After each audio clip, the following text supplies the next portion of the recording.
All right, kids.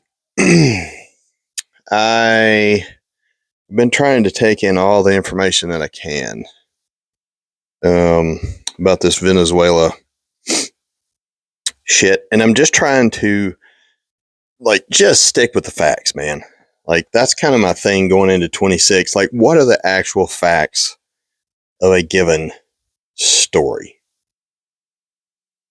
So, fact number one is that this incursion was illegal by both the Constitution, which I understand nobody gives a shit about anymore, and it's hanging by a thread if we even still care about it at all. Get that. And by the UN resolutions, which I'm not a fan of the UN, never have been. I think we should be out of it. However, if you're in it, you should play by their rules. Two, the Venezuelan people seem to be happy about this. Three, it was not a regime change. You took one guy and you left literally his entire administration.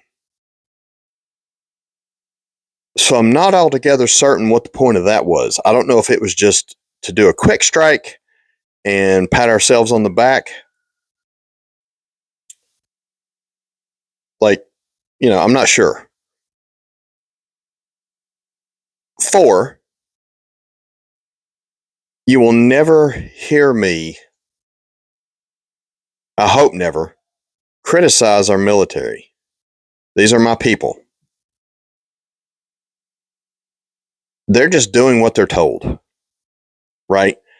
And if you send Delta Force into a third world country, which Venezuela is a third world country, I expect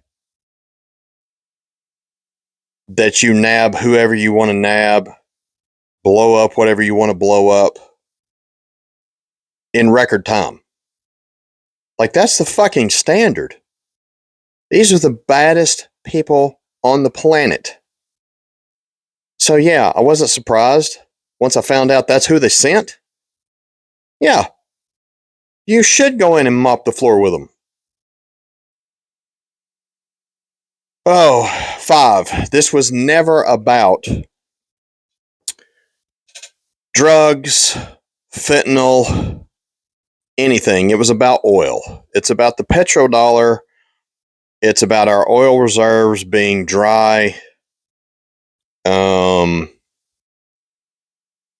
It's just, I mean, a quick 5 minutes of research will show you that less than, I think it's 1%, maybe 2% of all fentanyl that comes to the United States comes through Venezuela. It's all coming through Mexico. So if it was about drugs, well, the cartels are all in Mexico, bro. Yes, there are some in Venezuela. But the fentanyl is coming up from Mexico. Why aren't you bombing them? Like, if that's the story, which, again, they have to always give you a narrative, right?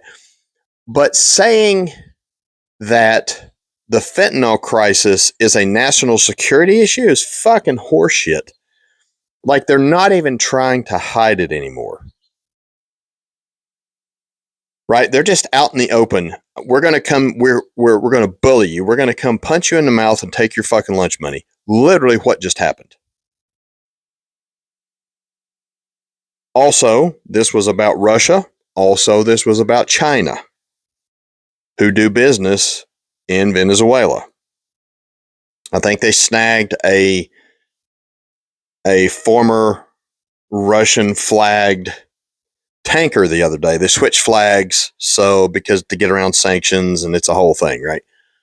So it was a Russian tanker. They switched flags to some benign country that nobody cares about. That way they can get in and out easier.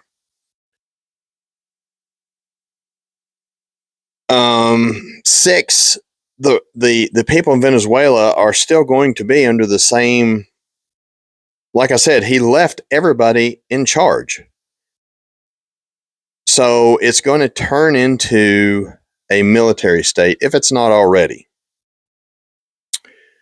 And seven, maybe most importantly, I am a non-interventionist. As somebody who has been to war, if you talk to most veterans that have been to war, they will tell you, I believe, the ones that I've talked to certainly say this, that it should be a last resort as a matter of defense. Period. Full stop. And Trump ran on ending the regime change wars. And that's literally all he's done his first year in office. For me, he's a massive failure. And yes, I regret voting for him. Still wouldn't have voted for Kamala's dumbass. Would have, I don't know, found some third party because the Libertarian Party's idiot wasn't any better. But he's done a complete 180 on nearly everything he's promised. The only thing I can think of that he has done correctly is close the border. That had to be done. So we're only a year into this thing. What's year 3 going to look like? What's year 3.5 going to look like when he's out the door and is a lame duck president and really doesn't give a shit? So we'll see how it goes. Y'all be cool.